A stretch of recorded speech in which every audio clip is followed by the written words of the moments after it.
स्वराज्य स्थापन केले, पण त्या स्वराज्याचे रक्षण करण्यासाठी स्वतःच्या रक्ताचा प्रत्येक थेंब अर्पण करणारे राजे म्हणजे संभाजी महाराज.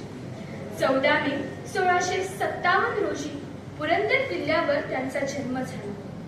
बालवयातच आई सईबाईंचे चित्र हरपले, पण जिजाऊंचे संस्कार, शिवरायांचे ध्येय त्यांच्या रक्तात मिसळले होते. संभाजी महाराज म्हणजे फक्त तलवारीचा धनी नव्हता, तो जबरदस्त लेखणीचाही राजा होता.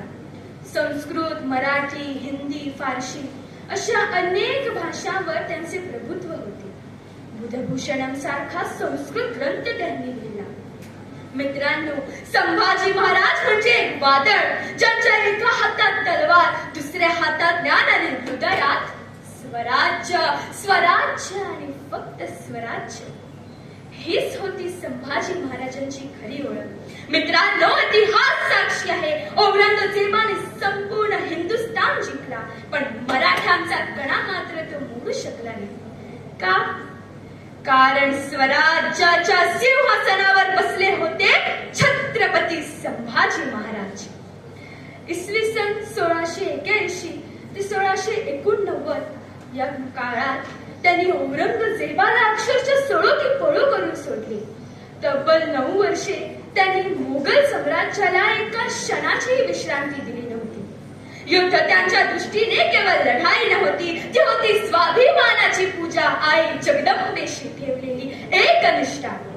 त्यांच्या प्रत्येक तलवारीच्या घावातून एकच आवाज घुमत होता, हर हर महादेव, हर हर महादेव. पण इतिहासातील सर्वात वेदनादायक आणि काळा प्रसंग आला तो म्हणजे संगमेश्वराजवळ विश्वासघात झाला. संभाजी महाराजांना आपल्याच लोकांच्या फितुरीने पकडण्यात आले. औरंगजेबाने त्यांच्या समोर प्रस्ताव ठेवला, धर्म स्वीकार, जीवनदान देतो, राज्य देतो, वैभव देतो. पण संभाजी महाराजांनी दिलेले उत्तर आजही इतिहासाच्या पानांवर सुवर्णाक्षरांनी कोरलेले आहे. माझा देह संपेल, पण माझे धर्म, माझा स्वराज्य आणि माझा स्वाभिमान कधीही संपणार नाही. यानंतर त्यांच्यावर अमानुष अत्याचार झाले, कितीतरी यातना त्यांनी भोगल्या, पण चेहऱ्यावर अजिबात वेदना जाणून दिल्या नाही. पण त्यांच्या निडळ्या छातीत धडकणारा स्वराज्याचा अभिमान कुणीही संपवू शकला नाही. म्हणूनच संभाजी महाराजांना मृत्यू झाला, पण मृत्यू नंतरही ते अमर झाले. मित्रांनो, आज प्रश्न असा नाही की संभाजी महाराजांनी आपल्यासाठी काय केले. प्रश्न असा आहे की आपण त्यांच्या त्यागासाठी काय करणार आहोत. जर आपण चांगले शिक्षण घेतले, आई वडिलांचा सन्मान केला, देशावर प्रेम केले, तर तोच आपल्याकडून संभाजी महाराजांना दिलेला खरा मानवंदनेचा मुजरा ठरेल. चला, या पवित्र क्षणी आपण सर्वजण एक संकल्प करूया. स्वाभिमानाने जगू, सत्यासाठी लढू, देशासाठी जगू आणि गरज पडली तर देशासाठी मरणही स्वीकारू. जाता जाता मी एकच म्हणेन, ज्यांचे शरीर शत्रूंनी जिंकले, पण ज्यांचा आत्मा कधीही चुकला नाही, त्या छत्रपती संभाजी महाराजांना माझा कोटी कोटी प्रणाम. तुझ्या बापाचा, तुझ्या काकाचा, मला एक रामचंद्र प्रभू प्यार, सांभाळ तोच एक करणार. अशा प्रकारे औरंगजेबाला ठणकावून स्वाभिमानाने उत्तर देणारा, मृत्यूला मारण्याचे धाडस बाळगणारा, रणांगणातील झुंजार छावा म्हणजेच छत्रपती संभाजी महाराज. आजपर्यंत कित्येक कथाकारांनी, नाटककारांनी संभाजी महाराजांना रंगीन, व्यसनी आणि व्यभिचारी रेखाटलं. 350 वर्षे आपण हाच इतिहास ऐकतोय. पण का? कारण खरा इतिहास आपल्यापर्यंत कधी पोहोचलाच नाही. मग कसे होते हो शिवपुत्र संभाजी महाराज? निसर्गाचा एक नियम आहे, एका झाडाखाली दुसरं झाड वाढत नाही. पण हाच निसर्गाचा नियम धुळीस मिळाला तो 350 वर्षांपूर्वी, आणि तोही याच मातीत. छत्रपती शिवाजी महाराजांच्या स्वराज्याच्या वटवृक्षाखाली स्वराज्य रक्षण करणारा दुसरा वटवृक्ष जन्माला आला आणि वाढला देखील. तब्बल 9 वर्षे सह्याद्रीच्या दऱ्याखोऱ्यात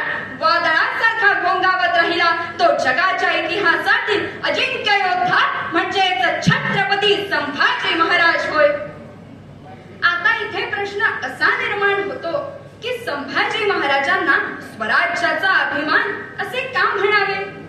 तर ऐका, राजा तो नसतो जो केवळ राज्य करतो, तर राजा तो असतो जो आपल्या प्रजेसाठी, आपल्या मातृभूमीसाठी आणि आपल्या तत्वांसाठी सर्वस्व अर्पण करतो. आणि हेच संभाजी महाराजांनी आपल्या जीवनातून सिद्ध करून दाखवले आहे. वयाच्या अवघ्या 14व्या वर्षी त्यांनी संस्कृत भाषेमधून महान बुधभूषण ग्रंथ लिहिला होता. आज आपल्याला साधा एखादा निबंध सुद्धा लिहायला सांगितला तरी आपण ChatGPT शिवाय लिहू शकत नाही. अपवाद सोडा, पण आज पालकच आपल्या मुलांना इतक्या सुरक्षिततेत ठेवतात की त्यांना आयुष्य कसं जगावं हेच शिकवायचे विसरून जातात. अहो, संभाजी महाराज औरंगजेबाच्या हाती पकडले जातील म्हणून शिवाजी महाराजांनी त्यांना उत्तरेत ठेवले व ते स्वतः एकटेच रयतेत परतले. मुघल सैनिकांनी संभाजी महाराजांच्या मागचा ससेमिरा थांबावा म्हणून त्यांनी थेट शंभूराजांचं श्राद्धच घातलं. जिवंत पोराचं श्राद्ध घालताना एका पित्याच्या काळजाचं काय झालं असेल? हा होता एका पित्याने केलेला त्याग, आणि हा त्याग शंभूराजांनी कधीच वाया जाऊ दिला नाही. शास्त्रकार म्हणतात, दगदम दगदम पुनरपि पुनः कांचनम पीतवर्णम. सोने जितके अधिक भट्टीत तापते तितकेच ते अधिक तेजस्वी होते, त्याची चमक अधिक खुलते. शंभूराजांचे जीवनही अगदी तसेच होते. नियतीने त्यांना वारंवार संकटांच्या भट्टीत घातले, प्रत्येक वेळी तापवले, कसोटीला लावले, पण प्रत्येक संकटानंतर ते अधिक तेजस्वी, अधिक पराक्रमी आणि अधिक सामर्थ्यशाली बनत गेले. पण आयुष्यभर संकटांना सामोरे गेलेल्या या राजाची खरी परीक्षा अजून बाकी होती. संगमेश्वर येथे फितुरी झाली. आपल्याच लोकांच्या विश्वासघातामुळे महाराज शत्रूंच्या हाती पकडले गेले. एका जमिनीच्या तुकड्यासाठी, स्वार्थासाठी आणि पदासाठी काहींनी आपल्या स्वराज्याच्या राजाला शत्रूंच्या स्वाधीन केले. इतिहासातील ही फितुरी आजही मनाला वेदना देऊन जाते. जेव्हा महाराजांना औरंगजेबासमोर नेले जात होते तेव्हा औरंगजेबाने जाणीवपूर्वक दरवाजाची उंची कमी ठेवली होती, जेणेकरून महाराजांनी मानेतून चुकून आत यावे. पण महाराज मानेत चुकले नाही, ते गुडघ्यात वाकले. हे पाहून औरंगजेब चलबिचल झाला. हो, हेवा वाटावा संभाजी महाराजांच्या चारित्र्याचा, त्यांच्या व्यक्तिमत्वाचा प्रकाश इतका जबरदस्त होता की औरंगजेब देखील त्यांनी इस्लाम धर्म कबूल करावा म्हणून त्यांच्या समोर गयावया करत होता. पूर्ण दख्खनची सुभेदारी तुम्हाला देऊन इतका आमिष दाखवण्यात आलं होतं, पण महाराजांनी अख्ख्या दिल्लीची बादशाही लाथाडून मला नको धर्म तो तुझा असे म्हणत आपल्या तत्वाची कधीही तडजोड केली नाही. त्यांनी मृत्यू स्वीकारला पण स्वाभिमान विकला नाही. नंतर त्यांचा अमानुष छळ केला गेला, त्यांच्या देहाचे तुकडे तुकडे केले गेले. एक घाव मस्तकावर घातला, ज्या मस्तकावर युवराज पदाचा राज्याभिषेक झाला होता, जे मस्तक जिजाऊ आऊसाहेबांनी कुरवायले होते, शिवरायांनी आशीर्वाद दिले होते, ते मस्तक थळा वेगळे झाले. इंद्रायणी भीमेच्या संगमाच्या पाण्यात रक्ताच्या चिरकांड्या उडाल्या. खरोखरच स्वराज्यासाठी मरावे कसे हे छत्रपती संभाजी महाराजांनी आपल्याला शिकवले. मृत्यूचे आव्हान पेलुनी तोच वारसा आम्हाला दिला. शिवरायांचा शंभूच्या वाट हिंदू म्हणून अमर जाहला, हिंदू म्हणून अमर जाहला. सुरुवात करताना मला तुम्हाला एक प्रश्न विचारावासा वाटतो. जरा विचार करा, जर सावित्रीबाईंनी तो अपमान, ते तोमडे आणि अंगावर फेकलेला चिखल सहन केला नसता तर आज मी आणि माझ्या समोरील या मैत्रिणी हातात पुस्तक घेऊन शाळेत दिसलो असतो का? की आजही आपण चूल आणि मूल या चक्रात अडकून पडलो असतो? या प्रश्नाचे उत्तर आम्हाला सावित्रीबाईंच्या संघर्षात मिळते. मित्रांनो, आज मी शाळेचा गणवेश घालून पाठीवर दप्तर घेऊन आत्मविश्वासाने शाळेत जाते, कारण माझी सावित्रीबाई होती. आज मी गणित, विज्ञान, इंग्रजी शिकू शकते, कारण माझी सावित्रीबाई होती. आज देशाची राष्ट्रपती असो, अंतराळातील शास्त्रज्ञ असो किंवा डॉक्टर, वकील, शिक्षिका, प्रत्येक क्षेत्रात स्त्री पुरुषाच्या खांद्याला खांदा लावून उभी आहे, कारण तिची पायाभरणी माझ्या सावित्रीबाईंनी केली होती. 1 जानेवारी 1848 रोजी जेव्हा महात्मा ज्योतिराव फुले आणि सावित्रीबाईंनी पुण्याच्या भिडेवाड्यात मुलींची पहिली शाळा सुरू केली, तेव्हा तो एक वर्ग नव्हता, तर तो स्त्री स्वातंत्र्याचा शंखनाद होता. जेव्हा सावित्रीबाई घराबाहेर पडायच्या तेव्हा सनातनी लोक त्यांच्यावर दगड मारायचे, शेण फेकायचे, शिवगाळ करायचे, पण सावित्रीबाई डगमगल्या नाही. त्यासोबत एक जास्तीची साडी घेऊन हसतमुखाने मुलींना शिकवायला बसायच्या. त्यांनी केवळ अक्षरे शिकवली नाही तर स्त्रियांना स्वाभिमानाने जगायला शिकवलं. विचार करा, किती अथांग सोशिकता आणि किती मोठा वाघ त्या माऊलीच्या काळजात असेल. आज आपण 21व्या शतकात जगत आहोत. आज आपण मुलींवर बंधन घालत नाही, त्यांना शिकवतो. पण हे सहजासहजी मिळालेलं नाही. त्यामागे सावित्रीबाईंचे अश्रू, त्यांचे कष्ट आणि त्यांचा त्याग आहे. म्हणूनच आज मी अभिमानाने सांगू शकते की माझ्या बुद्धीला मिळालेली गरुड झेप ही सावित्रीबाईंच्या कष्टाचे फळ आहे. शेवटी मला तुम्हा सर्वांना, विशेषतः माझ्या मैत्रिणींना एक प्रश्न विचारावासा वाटतो. आज सावित्रीबाईंनी आपल्याला शिक्षणाचा अधिकार तर मिळवूनच दिला, पण आपण त्या शिक्षणाचा योग्य वापर करत आहोत का? की मोबाईलच्या स्क्रीनमध्ये आणि फॅशनच्या दुनियेत हरवून जाताना आपण सावित्रीबाईंच्या विचारांना आणि त्यांच्या संघर्षाला विसरत तर नाही आहोत ना? या प्रश्नाचा आपण सर्वांनी नक्कीच विचार केला पाहिजे. सावित्रीबाई केवळ पुस्तकात किंवा भिंतीवरील फोटोत राहता कामा नये, तर त्या आपल्या विचारात आणि कर्तृत्वात आल्या पाहिजे. आपण खूप शिकावे, खूप मोठे व्हावे, समाजातील अंधार दूर करावा, हीच त्या माऊलीला खरी आदरांजली ठरेल. आजोबांशी फोनवर बोलता बोलता अचानक माझे डोळे भरून आले. त्यावर आजोबांनी विना विचारले, काय झालं बाळा? मी म्हणालो, आजोबा, काल धावण्याच्या स्पर्धेत मी मागे पडलो. त्यावर आजोबांनी मला अत्यंत मायेने समजावले. ते म्हणाले, संधी मिळेल तुलाही, लगेचच निर्मूस होऊ नकोस. आयुष्य खूप सुंदर आहे, तू फक्त खचू नकोस. आजोबांची ही मायेची, आपुलकीची आणि प्रेरणादायी वाक्य माझ्या हृदयात घर करून गेली. फोन ठेवल्यानंतर माझ्या मनात आजोळच्या स्मृतींनी काहूर मांडली आणि एक एक प्रसंग माझ्या डोळ्यासमोर तरळू लागला. माझे आजोळ म्हणजे माझ्यासाठी फक्त एक गाव नाही, तर गोड आठवणींचा अमूल्य ठेवा. आणि ते जणू काही स्वर्गसुख असते. सिंधुदुर्ग जिल्ह्यातील दोडामार्ग तालुक्यातील भेडशी हे माझे निसर्गरम्य गाव. तिथलं आमचं घर म्हणजे प्रेमाने आणि आपुलकीने सुगंध दरवणारे घर. अवतीभोवती असलेली हिरवीगार शेतं, नारळ आंब्यांच्या बागा, पक्ष्यांची किलबिल आणि मातीचा तो अस्सल सुगंध मनाला नेहमीच ताजेतवाने आणि प्रसन्न करतो. आजोबांचे एक मोठे कौलार आणि विस्तीर्ण घर आहे, जिथे तुळशी वृंदावन दिमाखात उभे आहे. खरंच माझे आजोळ म्हणजे सुखाचा झरा, घराचा गाभारा, मायेचा झरा, प्रेमाची झालर आणि तो माथ्यावरचा तुरा. माझे आजी आजोबा नेहमी म्हणायचे, आम्ही शब्दांची पूजा करीत नाही, माणसांची आरती गातो. ज्यांच्या घरात उजेड नाही त्यांच्या हाती उजेड देतो. त्यांचे हे विचार आम्हा सर्व नातवंडांवर चांगले संस्कार करून गेले. उन्हाळ्याची सुट्टी लागली की माझी पहिली धाव असते ती आजोळच्या गावी.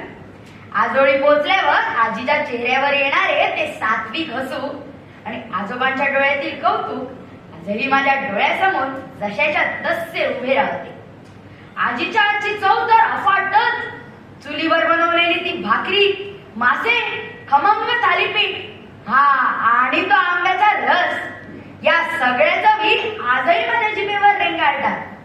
जेवताना आणखी थोडं घे असं म्हणत मायेचा वर्षाव करणारी आजी आणि तिच्या आजच्या साध्या जेवणातला तो प्रेमाचा असा गोडवा की पंचतारांकित हॉटेलमधील पदार्थही फिके पडतात. माझे आजोबा म्हणजे गोष्टींचा आणि अनुभवांचा खजिना. रोज संध्याकाळी अंगणात बसून आम्हा सर्व नातवंडांना छत्रपती शिवाजी महाराज, संतांच्या कथा आणि देशभक्तीसाठी लढणाऱ्या स्वातंत्र्यवीरांच्या प्रेरणादायी कथा सांगायचे. त्यांच्या गोष्टी केवळ मनोरंजनासाठी नसून प्रामाणिकपणा, मेहनत, शिस्त आणि माणुसकीचे धडे मिळायचे. त्यांनी दिलेले हे संस्कार माझ्या आयुष्यातील सर्वात मोठे धन आहे. पण सुट्ट्या संपून जेव्हा परत निघायची वेळ येते तेव्हा मन खूप जड होतं. आजी आजोबांच्या डोळ्यातील पाणी मन भावूक करून टाकते. आजोबांचे ते शब्द कानात गुंजत राहतात. पुढच्या सुट्टीत आठवणीने या, आम्ही म्हातारे तुमची वाट पाहतो. त्यांचे हे शब्द ऐकून मन भरून येते. आजोच्या या आठवणी माझ्या मनात आणि हृदयाच्या एका कप्प्यात आयुष्यभरासाठी एका सुंदर चांदण्यासारखे कायमच लखलखत राहते. शेवटी मला एवढंच म्हणावं असं वाटतं की आज आपण तंत्रज्ञानाच्या युगात कितीही पुढे गेलो तरी आजोळची ती माती, आजी आजोबांची ती माया आणि त्यांनी दिलेले हे संस्कार आपली खरी श्रीमंती आहे. पुन्हा एकदा जावे वाटते त्या निसर्गरम्य गावाला, मिठी मारावी वाटते पुन्हा त्या प्रेमळ आजी आजोबाला, मिठी मारावी वाटते पुन्हा त्या प्रेमळ आजी आजोबाला. त्या होत्या क्रांती ज्योती सावित्रीबाई फुले. सावित्रीबाई फुले या भारतातील पहिल्या महिला शिक्षिका होत्या. त्यांचा जन्म 3 जानेवारी 1831 रोजी नायगाव, महाराष्ट्र येथे झाला. वयाच्या सुमारे 9व्या वर्षी त्यांचा विवाह ज्योतिराव फुले यांच्याशी झाला. ज्योतिराव फुले यांनी सावित्रीबाईंना शिक्षण दिले व त्यांना शिक्षिका बनवले. सावित्रीबाई शिकल्या व त्यांनी इतर मुलींना शिकवलं. हे त्याला कसं छान वाटतं, सोपं वाटतं. पण त्यांना कोणत्या परिस्थितीमध्ये शिक्षण घ्यावे लागले, त्यांनी कोणकोणते त्रास सहन केले याची आपल्याला जाणीव असायला हवी.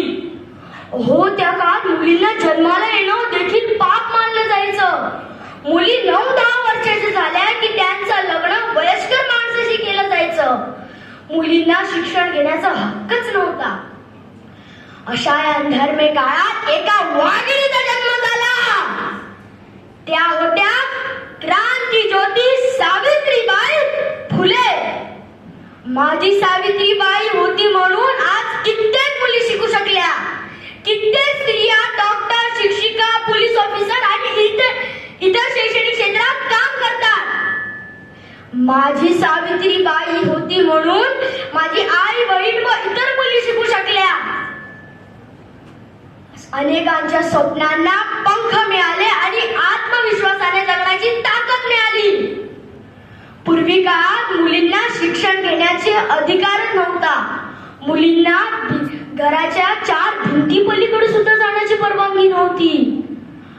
अशा या काळात सावित्रीबाईंनी शिक्षणाची मशाल हाती घेतली. त्यांनी अन्यायाविरुद्ध आवाज उठवला. महात्मा ज्योतिराव फुले यांच्या साथीने सावित्रीबाईंनी पुणे येथे 1848 रोजी मुलींसाठी पहिली शाळा सुरू केली. शाळेत जाताना त्यांच्या अंगावर चिखल, दगड आणि शेण फेकलं जायचं, तरीही त्या खचल्या नाही. त्यांनी आपल्या ध्येयाचा मार्ग सोडला नाही.